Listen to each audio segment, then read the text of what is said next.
Well, in episode 8, the tabloids are all abuzz, and it all has to do with UBA. We'll start out with Chris Hunter. Her Instagram post made a lot of waves. So much so that when she's walking to the office, somebody yells baby killer and throws a bunch of fake blood on her coat.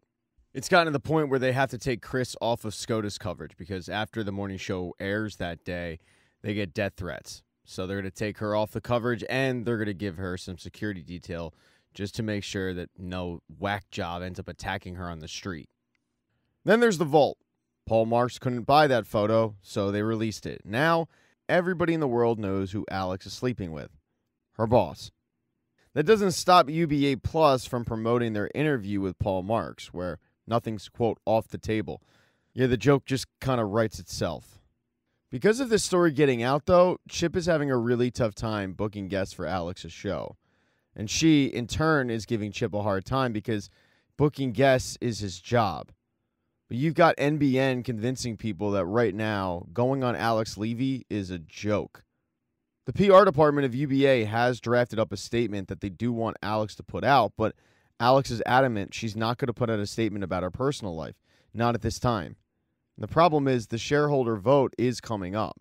So they really, really would like her to, but she's adamant, no, I'm not doing it. She tells Chip that it's a no-go and to get back to doing his job. And then there's a story that hasn't leaked out yet. It's a story of what's going on at UBA all the way at the top, with Stella possibly taking Corey's job. As both of them sit in Corey's office discussing the Alex and Paul scandal, Stella tells Corey that she's pretty sure something's going on at Hyperion, something that Paul Marks wants to keep under wraps. The thing is, Stella doesn't really know what it is, and because of that, Corey doubles down on closing this deal with Paul Marks. And yes, while that would mean the death of Corey at UBA, he also knows he has a $150 million buyout, so he might be too expensive to actually fire. Stella, however, isn't about to just sit back and allow the sale to go through. She wants to get proof of what Paul is trying to hide. So she tries to contact Kate, but to no avail. Kate's sending every call straight to voicemail, and Stella's just having a hard time getting in touch with her old friend. Because of all of that, she doesn't want to accept Paul's offer, which is becoming a little bit of an issue for Paul, or at least his lackey, Amanda, because Paul wants to get the team in place before the shareholder vote.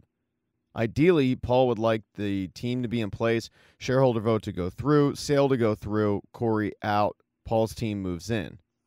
The only person stopping that from happening at this point is Stella, who's hemming and hawing at the agreement. Once Stella dodges Amanda, she heads to Bradley's office.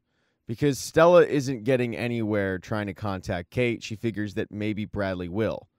She explains everything that happened with Kate showing up at the office and the fact that she thinks there's something Paul Marks is hiding.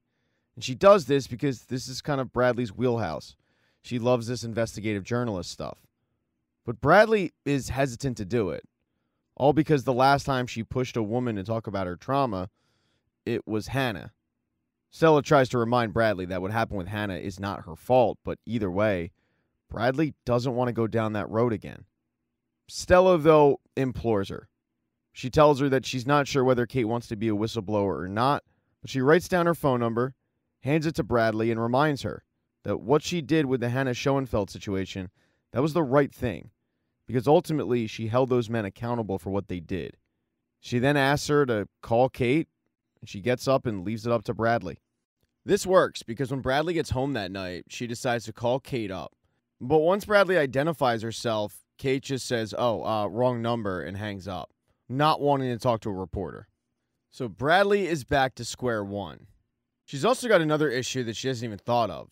It's her relationship. Her and Laura are back together, but once she told Laura about going and meeting with Corey's mother, Laura got weird. She still thinks that there's something going on between Bradley and Corey. As she put it, I've never been taken by my boss to meet his mother. So the next day, when Laura's at work, Audra kind of probes for information regarding their relationship, and when she hears that story, she tells Laura that Laura has to go through Bradley's phone. She's got to find a definitive answer whether or not there is something going on with Bradley and with Corey. Now, Laura doesn't want to do that. It's an invasion of privacy, but she still is really curious as to what happened.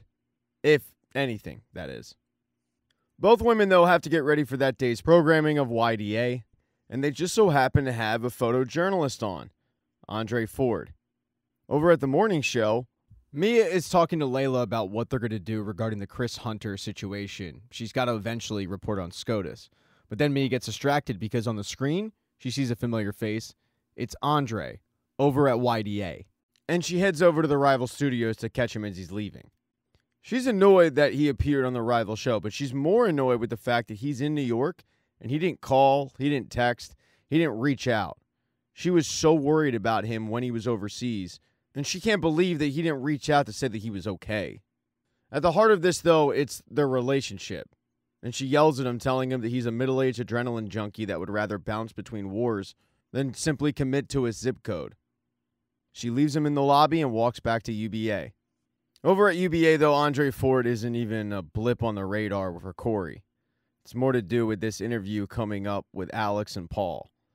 He and Chip decided to edit it, and he heads over to Alex's office to get the okay, but she tells him, yeah, I'm bumping it. We just got an interview with the head of Planned Parenthood, and with everything going on, it's probably for the best. Corey doesn't want to bump it. They've been running promos for it all week, and they had the shareholder meeting at the end of the week. If they pull the interview now, it makes the situation look even worse. Alex, however, wants to cover, as she puts it, the most important story for women in the last 50 years. And this starts a bit of a fight between the two. It ends with Alex winning this round, Corey giving up and telling her that they'll run the interview next week. He does, however, give her a bit of a cold dose of reality when he says that she's about to get everything she wants, and instead she's giving it up to be Paul Marks' +1, which means that every decision she makes is going to be ripped apart and scrutinized by not only the public, but by people in the building. Now, you might be wondering where Paul is in this whole situation. He's back in Houston. He's got an engine test to deal with. So all of this really is falling on Alex at the moment. Paul's busy being Rocket Man. It goes from bad to worse for Alex because the next day when she comes in the office, Chip has to inform her that the CEO of Planned Parenthood dropped out. Chip, though, does have a backup plan. It's somebody named Jess Bennett. She's the co-founder of an online magazine. We call that a blog called The Break. She was the first one to predict the end of Roe. It's an interesting angle, and Alex decides it's probably the best way to go. So Alex reluctantly okays it. When she actually sits down with the girl, though, it does not go the way she planned. Yeah, it starts off with Roe v. Wade, but it ends up with Jess Bennett grilling Alex Levy about her situation with Paul Marks. Whether or not the public can actually trust Alex at this point to do fair journalism. Alex tries to remind the woman that she is not the news this week. It's about millions of women losing control of their bodies. But Jess says, yeah, you just proved my point. The news is whatever you and Paul Marks decide it is. When the interview wraps up, Alex rips into Chip. But Chip doesn't apologize. He actually says that Jess brought up some points that a lot of people probably wanted answered. This starts a huge fight between the two, with Chip wanting Alex to take some responsibility for what she did, and Alex's hubris getting in the way of that. The conversation gets really, really personal, really, really contentious, and it ends with Alex firing Chip. Chip is pretty stunned, so before he leaves, he tells Alex that when he came over to her apartment and said that he had COVID, he didn't. He just knew in that moment that she needed him, and he was there for her. Now, if she wants somebody by her side, she can look to Paul Marks. And then he leaves. But Paul Marks is really distracted because the launch that he was preparing for did not go well. He looks like hell. He's been drinking to numb the pain, and that's because he thinks that NASA is going to pull out of their agreement. Fact is, Hyperion just isn't ready. He's got to get it together quickly, though, because he has a photo shoot with Corey. While in the photos they look friendly and cordial, it's not that way at all. In between shots, they throw barbs at each other. And most of it is coming from Corey, who tells Paul that if he buys UBA, which is the plan, he's in way over his head, and he needs somebody like Corey, because Paul Marks is not ready for the crap that's about to come when you buy a legacy media company. When they're done with the photo shoot, Paul tells Amanda that he thinks he's found a problem for their cash flow, which could save the Hyperion launch and save the NASA deal. He's just got to run some numbers. She also has some news for him. When they fired Kate, she told them that she was going to Palo Alto, but they found out she actually flew to New York. She's been trying to get in touch with Kate because Kate could be a big problem for them, but it's been to no avail. While they haven't had luck, Bradley has. Surprisingly, Kate reached out to Bradley via a Starbucks order, and they met in the parking lot. I mean, we're talking deep throat style. It's a really quick meeting. Kate just gives her a location to meet up and says, tomorrow I'll tell you everything I know about Hyperion. Unfortunately, though, when Bradley goes there, Kate never shows up.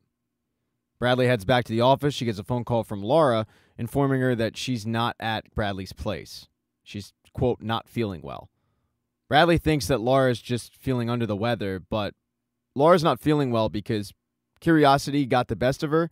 She looked into the UBA leak, which had all of the text messages, and she searched the text messages between Corey and Bradley.